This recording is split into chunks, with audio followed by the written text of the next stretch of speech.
Hey guys, it's Michaela with Lockie's Lessons. I wanted to do a video today about consistent and effective corrections. I've noticed with a lot of my clients that this is one of the top 3 issues that could really easily fix a lot of the problems that I see, even in session 1, when you do your on-leash test especially. So what I'm going to talk about is, what is a correction? We usually talk about this in session 1. So correction is that quick tug that tells a dog and gives them information what you're doing is inappropriate. Or in the case of, I asked you to do something and you didn't do it, here is your consequence. That is what a correction is. It's just like when you tell a kid, clean your room, they didn't clean their room, you put them in timeout, take the phone away. That's a correction. You're correcting a behavior.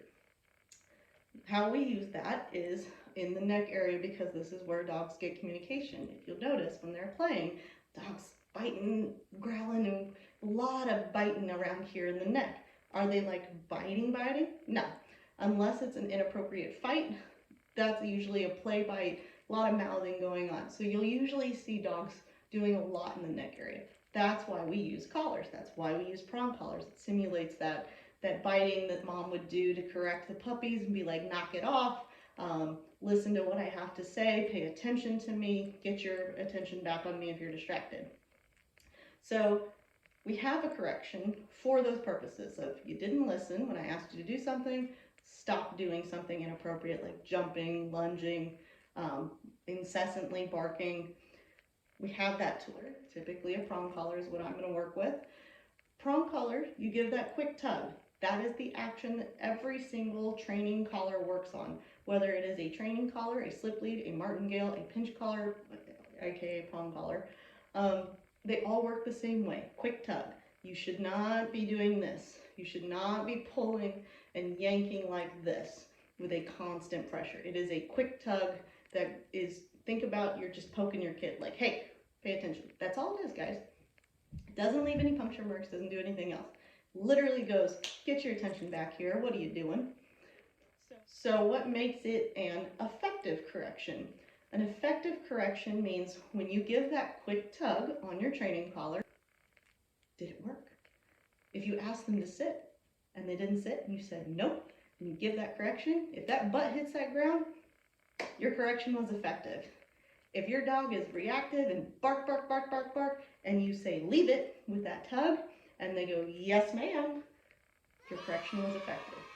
However, if you go bark, bark, bark, leave it, and the dog is still going, nope, bark, bark, bark, bark, bark, ineffective correction. It didn't accomplish its purpose, meaning your dog's level of distraction and energy is here, and you got to about here.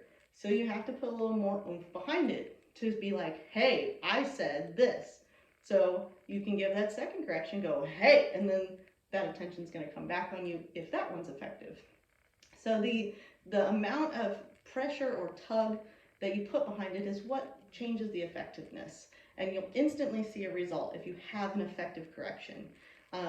Like I said, if we didn't do what we asked them to do, or if they're doing an inappropriate behavior that needs to stop. So make sure your corrections are effective. Once you find that level of effectiveness, which can vary depending on if we're, in the home where it's low distraction versus in public where there's a lot going on. There's different smells, dogs, cats, cars, people, whatever it is. You may have to use more oomph out here because you're in a higher level of distraction versus at home. You can go, hey, knock that off. Just a little bit gentle with that tug and it accomplishes the mission. So keep that in mind about your effective corrections. What works at home may not work out in public, at a dog park, at Lowe's, wherever you're going. Second thing is accountability and consistency. You have to make these things consistent and hold your dog accountable. Why do we do that?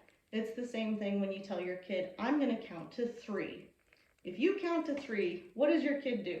They're going to wait until you get to 3 because they've got 2 extra seconds because they know you're not going to do anything until after 3, if then.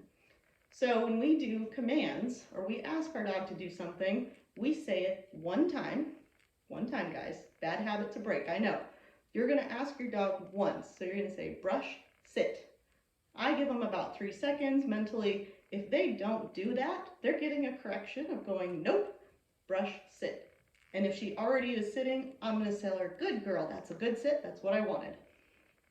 If I don't do that consistently, and I miss the timing or I miss the opportunity to correct that behavior, you're going to send mixed messages to your dog, number one, because they're like, hold on, this wasn't allowed yesterday, it's allowed today, what's going on? They're going to be very confused. Secondly, the behavior is not going to change because you are not applying consistent corrections. You're not building a habit of, no, you can't jump on Auntie, no, you cannot go lunging at that squirrel. You have got to correct that every single time when it shows up effectively. So that way the dog learns, oh, rules are the same no matter where we are, no matter what it is. I'm not supposed to do that. I don't even want to do it anymore because it's safe. It's either safe for kids and elderly people. We don't want them jumping up on them. I don't even want my dogs jumping up on me and getting scratched all over. No, it's just nonsense. Makes it safe for the dog. If they go to lunge across the street chasing a squirrel, car hits them. Not safe. So that's why we want to be consistent with those effective corrections. And we want to hold our dogs accountable. Just like we're held accountable whenever we go to our job. We're expected to show up on time, do our work, make sure we get things in on time. We're expected and held accountable because we have consequences if we don't do these things. We get a talking to, we get written up, we get fired. So we have consequences and we're held accountable. We need to hold our dogs accountable as well and be consistent and make sure we're correcting those behaviors as soon as we see them that are inappropriate. You have to use effective corrections because if you don't, your correction is not going to get that message through that dog. They're not going to care. So either if you're not getting effective corrections, I'm happy to go over corrections with you, kind of figure out, maybe how much oomph your dog does need. If you're uncomfortable with doing that, maybe we need to switch up your tool. Maybe you're in a star mark and you need to be in an actual prong. Maybe you're in a 3.25 and you need to be in a 2.25. So those are some options we can do if you're noticing you're just having to sit there and correct and correct and correct. You shouldn't have to be doing that.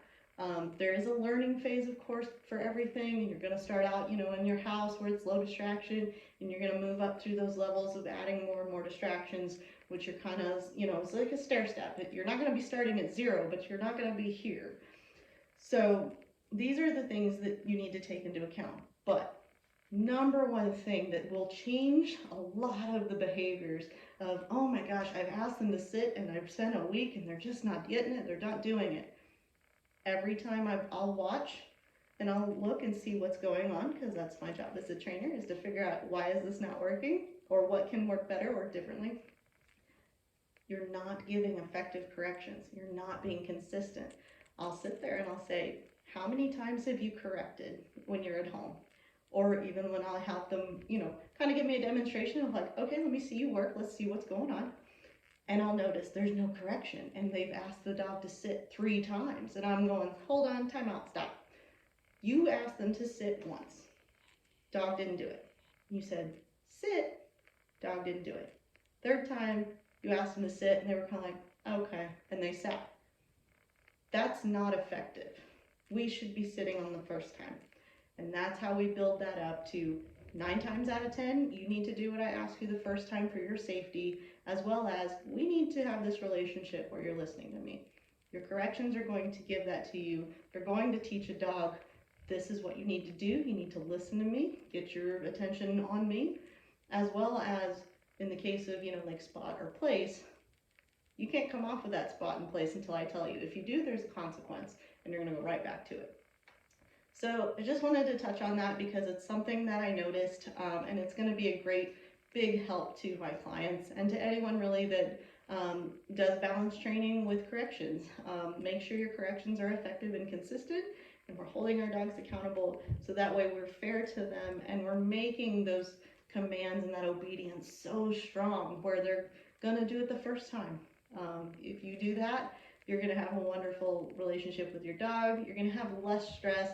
You're never going to have to hardly correct them at all. I don't want to say never, because we're all not perfect. We make mistakes. You are going to have to correct your dog every once in a while, even the most perfectly trained dog like Suka. She's wonderful.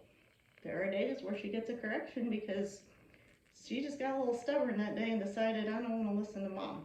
So you will have to always use a correction, but you should have to use them less and less and not very often if they are being effective and consistent in the learning phases. If you have any questions, as always, or if you want more information, I'm here to answer anything you've got. Absolutely schedule an evaluation. If you're new and you're seeing this for the first time, evaluations are free. And let's get you set up and have a good relationship with your dog, get you in the right tools, and give you guys a better life.